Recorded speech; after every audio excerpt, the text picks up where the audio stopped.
Qui aurait cru que l'on trouverait tant de merde dans une si petite chose?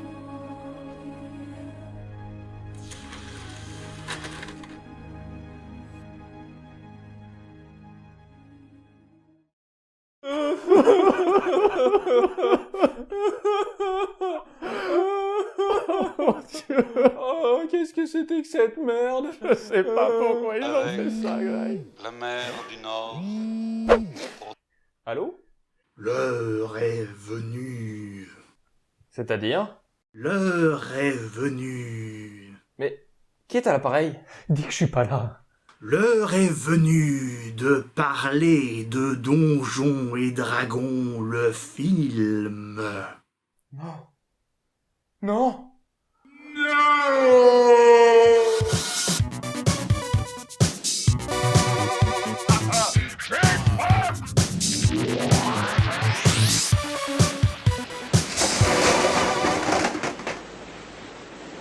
Du fixe-fact.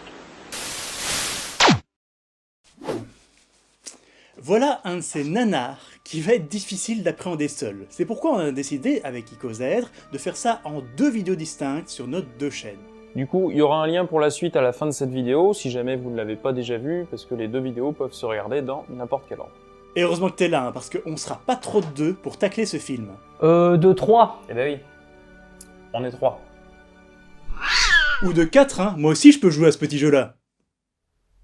Attends, je rêve ou ils viennent me traiter d'animal de compagnie? Dégage, Greg. Donjons et Dragons est un film inspiré par le célèbre jeu de rôle sorti en l'an 2000, soit 1 an avant la Communauté de l'Anneau. Et se risquer à comparer les 2 films est un nouveau niveau de souffrance. En gros, on a un univers fantastique ultra générique, avec des bourgeois magiciens et des pauvres moldus. Et un gros méchant qui s'appelle Profion. Profion. Ah là là, Profion. Profion joué, enfin plutôt surjoué Ouais. par Jeremy Irons.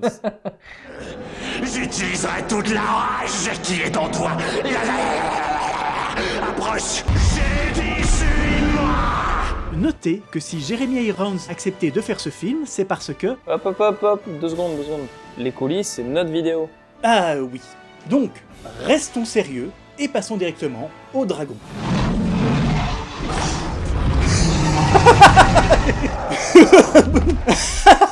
Non mais laissez-nous quand même 1 minute de film avant de passer directement à la 3D PlayStation 1, s'il vous plaît. Et c'est qui cette tête de con avec ses lèvres bleues? En plus, à chaque fois qu'il ouvre la bouche, on dirait qu'il savoure chacun de ses mots. Postez des brigades à toutes les entrées et sorties des égouts. Je veux qu'on me les retrouve. Je suppose que tu plaisantes. Bon, allez, si on s'arrête à tout ce qui va pas, on finira jamais cette vidéo. Bon, en résumé, on a le méchant Profion. Profion. Non mais vraiment. Le méchant Profion, qui veut prendre le contrôle du royaume grâce à un bâton de contrôle des dragons rouges. En effet, la gouvernante actuelle est la petite impératrice Savina, qui a, elle, un bâton de contrôle des dragons dorés. C'est pourquoi le bras droit de Profion, Damodar aux belles lèvres bleues, va péter la gueule à quelques magiciens random, pour récupérer le parchemin qui indique le lieu où est caché le bâton rouge. Sauf que des voleurs étaient venus voler des trucs en grimpant à une tour de 500 mètres. Tu vas sauter, oui. Tu me rattraperas. Je te rattraperai. Attends. Tu viens juste de monter une tour de 500 mètres et là tu flippes parce que t'es littéralement à 1,50 m du sol.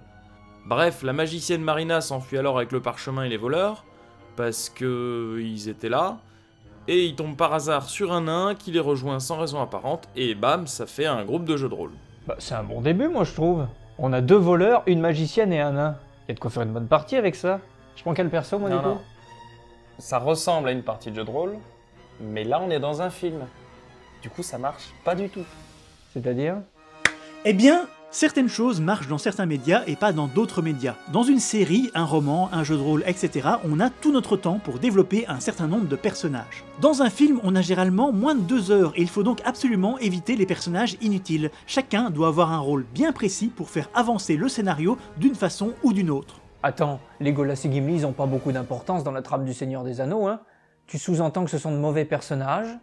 Pas vraiment, mais c'est bien là la difficulté de faire certaines adaptations. Selon moi, la priorité est moins d'être fidèle à l'œuvre d'origine et plus de faire un bon film, quitte à virer certains personnages. Mais dans le cas du Seigneur des Anneaux, Legolas et Gimli ont été sauvés en leur donnant un arc narratif, une évolution. I thought I'd die fighting side by side with an elf. What about side by side with a friend? Maintenant, dans Donjons & Dragons, l'elfe et surtout le nain auraient très bien pu ne pas être là. Les quelques moments où ils auraient pu être utiles sont juste mis de côté, de manière grossière. C'est une tâche qu'ils doivent accomplir tout seuls. Ah ouais, en fait non, c'est juste pourri. Et ouais, et tout dans ce scénario est forcé façon maître de jeu débutant. Mais vous dites peut-être quand même que Dragon Rouge, Dragon Doré, Bâton Magique, Groupe Soude et la va-vite, ça fait quand même un peu jeu de rôle Donjons et Dragons, non? Ouais, alors enfin, il y a des donjons, il y a des dragons, mais alors vous habituez pas trop vite parce que le reste du film n'a rien à voir avec Donjons et Dragons. Bon, en cherchant bien, on peut bien trouver quelques qualités, comme les décors, Ah, et encore, ça dépend desquels. et aussi les costumes. J'ai déjà vu des grandeurs nature plus crédibles, et inutile d'aborder les effets spéciaux qui sont juste dégueulasses de A à Z. Ouais. Et ne parlons même pas des dialogues. Non, dégote-toi plutôt une gentille naine de 120 kilos, hein, avec une barbe où tu peux te cramponner. Attends, mais... Tu viens de rire, là. Non? Tu viens de rire, au premier degré, d'une des blagues de ce film. Blablabla, j'entends rien. J'entends rien. Eh ben, on n'est pas sorti de l'auberge, hein. Bref, Ridley, qui est le héros et qu'on n'a toujours pas nommé, c'est dire s'il est mémorable, entre dans le parchemin magique avec Marina. Et c'est comme ça qu'ils sortent de l'auberge. Tu te fous de ma... Ouais, enfin, techniquement, c'est vrai. Ils ont visiblement une aventure avec un spectre, aventure qu'on ne voit pas, sans doute parce qu'il n'y avait plus de budget pour la scène, mais ils ont quand même appris qu'ils doivent récupérer une pierre magique qui est détenue par la guilde des voleurs. N'oublions pas aussi que pendant ce temps, Snail a abordé une elfe noire façon #balance ton porc. Elfe noire qui vient rejoindre la liste des personnages qui n'apportent rien à l'histoire. Attends, tu dis elfe noir, parce que c'est une draw, c'est ça? Quoi? Non, enfin je veux dire, l'actrice elle-même est black quoi. Ah oui, elle a la peau noire, donc c'est une elfe noire. Eh ben c'est du joli, ça.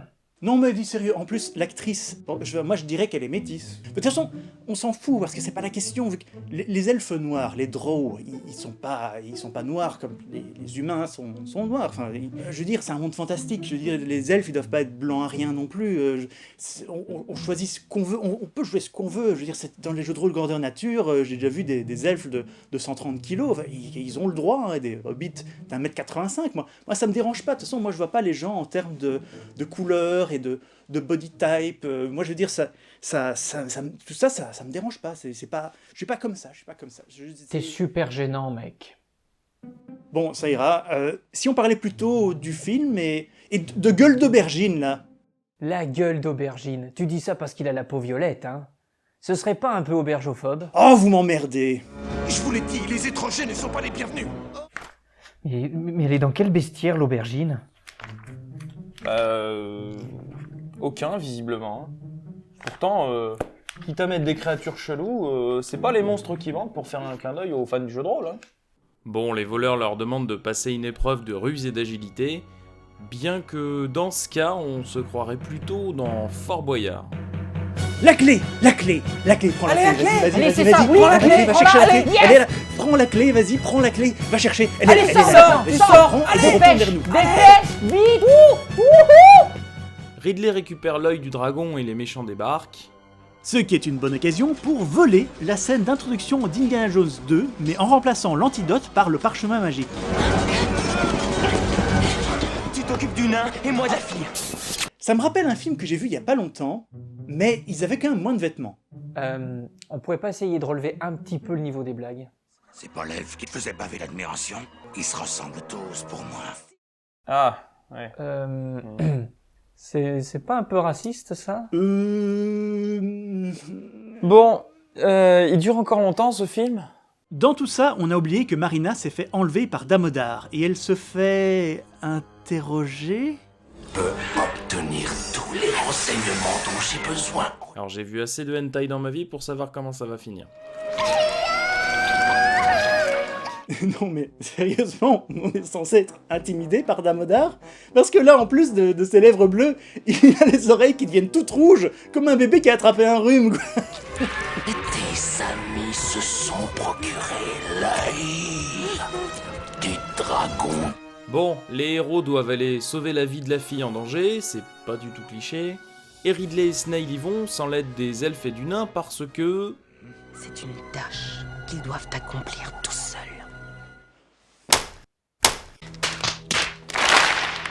Bon, Greg, j'ai une bonne nouvelle. Ils ont rajouté un vrai élément Donjons et Dragons ici. Quel est le monstre emblématique, le boss de fin de donjon qui fait trembler les aventuriers? Ils l'ont mis? Je crois. Ils l'ont vraiment mis? Oui. La créature que l'on doit voir dans un film Donjons et Dragons, je vous présente le Beholder. Yes! Ah. Enfin, un moment de jeu de rôle. Eh ben. Qui est un chien de garde qui se fait distraire par un caillou et qu'on ne voit plus jamais du film. Quoi? Mais c'est pas vrai! Putain, en plus il y a une bonne idée juste après, le tapis sable mouvant. J'ai envie de le mettre dans mes donjons et même le rendu à l'écran il est intéressant. Sautons un peu en avant. Après quelques combats ultra dynamiques de capitaine chorégraphie, Snail se fait tuer. Bouhouhou, je suis tristesse. Tout le monde se rend ensuite au village des Ewoks. Je veux dire le village des elfes. Bon allez, j'en peux plus là, on accélère. Les héros utilisent l'œil du dragon pour rentrer dans une salle au trésor où ils trouvent enfin le bâton de contrôle des dragons rouges. Putain, j'avais même oublié que c'était ça la mission. Par contre, je dois avouer que j'aime bien le squelette en animatronique.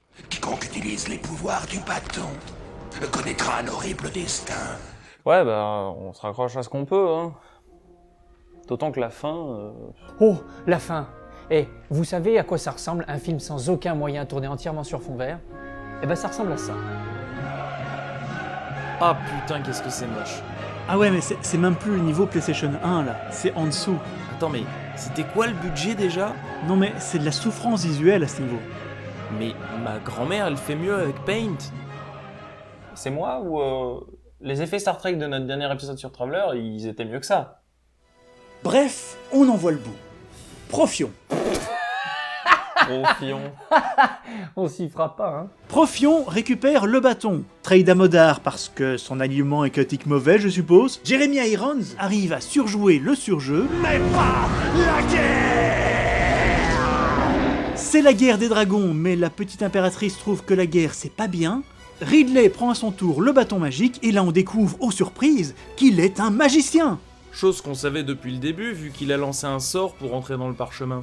Et Jeremy Irons meurt comme il a vécu, à 300%.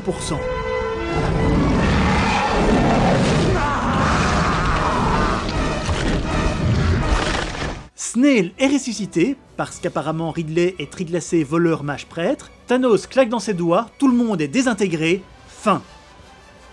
Quel film de merde! J'ai mal à mon 7e art. Je suis sûr que la plupart des fans de jeux de rôle auraient été contents avec une adaptation maladroite, mais sincère. Un film qui aurait son lot de clins d'œil et où on suivrait une aventure classique pleine de créatures tirées des bestiaires. Mais ici on dirait qu'on a pris le titre à la lettre. On a mis des donjons et des dragons dans le film, comme si ça suffisait à en faire une adaptation. Sans oublier que, adaptation ou pas, la réalisation est en dessous de l'incompétence. C'est moche, mal joué, mal écrit et un peu chiant sur les bords. Il est évident que ceux qui ont participé à la production ne savaient pas ce qu'ils essayaient de faire et la seule façon d'apprécier ce film est de se préparer à voir un gros nanar à gros budget. D'ailleurs, quand on voit les coulisses du tournage et la pré-production, le résultat est pas vraiment étonnant. Pour en savoir plus, vous devez cette fois vous tourner vers la chaîne d'Icosaèdre où vous pourrez voir la deuxième partie de cette vidéo. Mais je pensais que c'était cette vidéo-ci qui était la deuxième partie de notre vidéo. C'est pas ce que dit le nombre d'abonnés de ma chaîne. Pour le moment. Et bam! Au rythme où sortent les épisodes d'Icosaèdre... Rappelle-moi, tu devais pas sortir une vidéo sur Jim Henson, toi? Ha! Et rebam! Bah, bref, allez voir les deux vidéos, abonnez-vous, partagez, commentez et tout le team. Moi, je m'en fous, je me casse. Et à tout de suite sur notre chaîne.